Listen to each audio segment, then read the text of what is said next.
Eu sou Lisa Guerra, estudante de psicologia, e nesse vídeo vamos analisar o polêmico Hidan. E se você gosta desse tipo de conteúdo, já se inscreve aqui no canal, que toda semana a gente tem um personagem diferente sendo analisado e relacionando com algum conceito da psicologia, que é cada vez mais importante a gente debater esses temas. Vamos pro vídeo.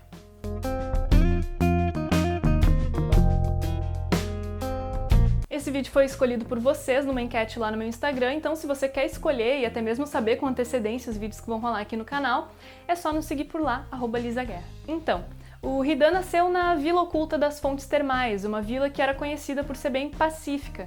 Porém, o garoto ele se mostrou bastante violento, digamos assim.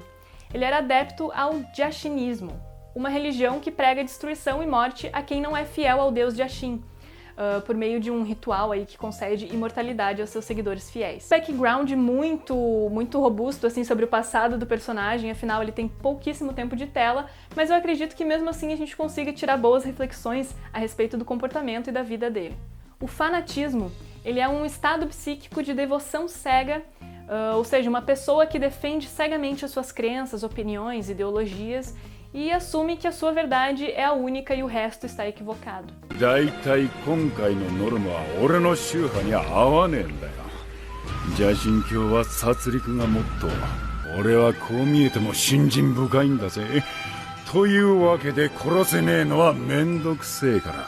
Geralmente, o fanatismo ele surge para minimizar um sentimento de insegurança que o sujeito sente, como se ele precisasse construir uma blindagem para tamanha a sua fragilidade psicológica, a fragilidade do eu.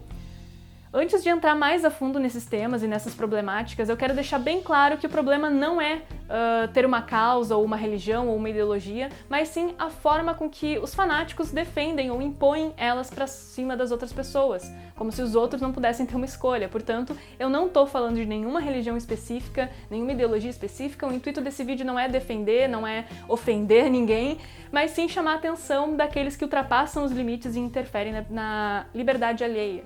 Enfim, o Hidan, por ser imortal, ele já se achava num nível acima das pessoas. Ele olhava para os mortais aí com certo desprezo, tratava todo mundo com uma arrogância. Afinal, a premissa da sua religião é a destruição do próximo e de todos aqueles infiéis, como ele gostava de chamar, aqueles que não seguem ao seu Deus.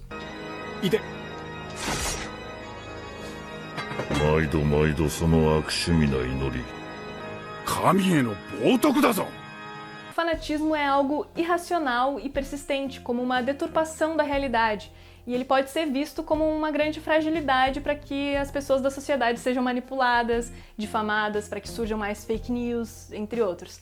E geralmente acontece liderada por uma figura, que seja ela humana ou uma divindade, e também pode perpassar para diversas áreas, como times de futebol, entre outros, que vocês já devem ter uma noção. A premissa do líder costuma ser alguém que viveu na ignorância, ocorreu uma transformação para algo sábio, algo divino, ou seja, alguém que cruzou uma linha da normalidade. Isso não ocorre só no meio sagrado, no meio religioso, também pode ocorrer no meio político, no meio mundano, digamos assim, até no meio financeiro. Existem alguns gurus aí que seguidamente a gente vê figuras que não tinham nada financeiramente, aprendeu algum método mágico, digamos assim, para se tornar rico, e aí vende esse método para outras pessoas, criando um senso de comunidade em torno disso. Então esses gurus, sejam eles divindades ou não, muitas vezes acabam moldando o comportamento das pessoas e levando elas para extremos das suas ações. Como no caso do Hidan, que ele matava ali em nome do Jashin e entregava o seu corpo e alma aí como devoção e em troca de imortalidade. Se transpormos isso para nossa realidade, essas formas de fanatismo elas costumam prometer um estado além, seja ele financeiro, espiritual, transcendental, ideológico e aí por diante. Viver, muitas vezes, é complicado. A gente precisa se proteger de certas dores, dúvidas ou dilemas que a vida vai nos trazer. O que torna essa tendência a procurar certos grupos, seitas, filosofias, cada vez mais necessário para tentar estancar essas dores da realidade. Isso não é errado, como eu disse anteriormente, porém é necessário sempre a gente fazer um exercício de ponderar até onde a gente pode ir com isso, nos colocando no lugar do outro, respeitando também a liberdade, o diálogo, sem imposições, sejam elas políticas, religiosas ou ideológicas, para o próximo.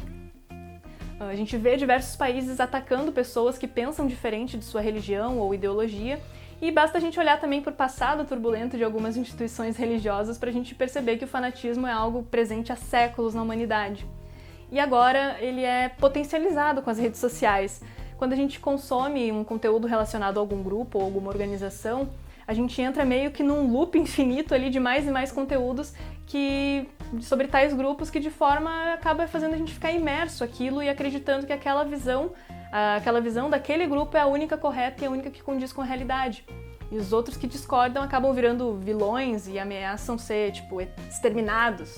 E eu queria deixar esse alerta, que quem está dizendo isso não sou eu, são os próprios desenvolvedores das redes que se juntaram aí até num documentário para debater isso que está acontecendo, dessa polarização, desse fanatismo. The co-inventor of the Facebook like button. I was the president of Pinterest, Google, Twitter, Instagram. Eu recomendo muito o documentário Dilema das Redes, que esses profissionais explicam de maneira bem clara e didática como isso acaba funcionando aí no meio social. Fake news spreads 6 times faster than true news. We're being bombarded with rumors. If everyone's entitled to their own facts, there's really no need for people to come together. In fact, there's really no need for people to interact. We have less control over who we are and what we really believe. No nosso cenário político está infelizmente minado disso, e nenhuma forma de fanatismo é boa, porque ela rompe a possibilidade de diálogo. E se você está se sentindo ofendido com isso que eu estou falando, antes de me atacar cegamente aqui nos comentários, eu acho que é melhor você tentar refletir o porquê que isso que eu tô falando está te afetando, né? A gente não pode deixar que fanatismo, seja político, religioso, impeça a gente de conversar racionalmente uns com os outros.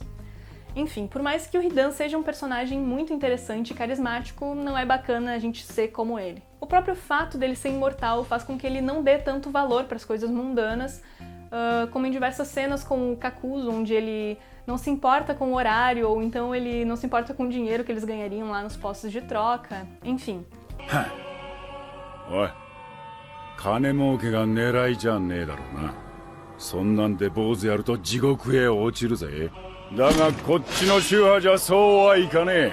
Outro conceito interessante que a gente pode relacionar com Hidan é o masoquismo, presente também por conta da sua religião, pois ele precisava fazer todo aquele ritual de ingerir o sangue da pessoa, se conectar com ela naquela espécie de pentagrama esquisito. Dessa forma, todos os danos que o Hidan causava a si próprio só faziam mal para a vítima com que ele estava ligado ali pelo sangue. Quem assistiu sabe do que eu... E, bom, na psicanálise, por muito tempo, o ser humano foi caracterizado pela busca do prazer e a evitação do desprazer. Porém, havia uma grande quantidade de pessoas que não se encaixavam exatamente nisso. Na verdade, contrariavam, buscando apenas o desprazer. Então existem alguns termos que provavelmente você já ouviu por aí, que é o sadismo, a pessoa que busca infligir sofrimento no outro, e o masoquismo, a pessoa que busca infligir sofrimento a si mesma. Eu acredito que ele possa se enquadrar nessas duas posições simultaneamente. E Freud explica um pouco disso, e ele utilizou seus conceitos aí de pulsão de morte. A gente já explicou pulsão de vida e pulsão de morte no vídeo do Thanos, eu vou deixar o card aqui, mas ele é um assunto muito complexo, cheio de variáveis, e eu não quero fazer isso ser o foco desse vídeo, então eu recomendo para você se aprofundar, olhar o do Thanos ali. E, bom, voltando aqui pro Hidan, Freud também traz o conceito de masoquismo primário, onde isso seria uma parte constituinte na personalidade, na qual em algum nível todos nós passamos. E ao estudar e se aproximar ainda mais desse conceito, ele observou o quanto a culpa também está inconscientemente relacionada.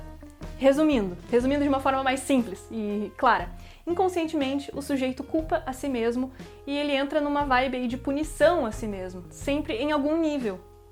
Por mais leve ou mais extremo que seja, tá ali no meio. E sim, a gente pode interpretar que na religião do Jashanismo, a premissa não é só a destruição do outro, mas que apesar da imortalidade que Jashin concede aos seus servos, ele também meio que busca uma destruição desses. Ou seja, uma punição ali constante deles quando eles estão ali se automutilando, digamos assim. Foram bastante conceitos aqui, né? E conceitos bem abstratos e eles se tornam ainda um pouco mais complicados.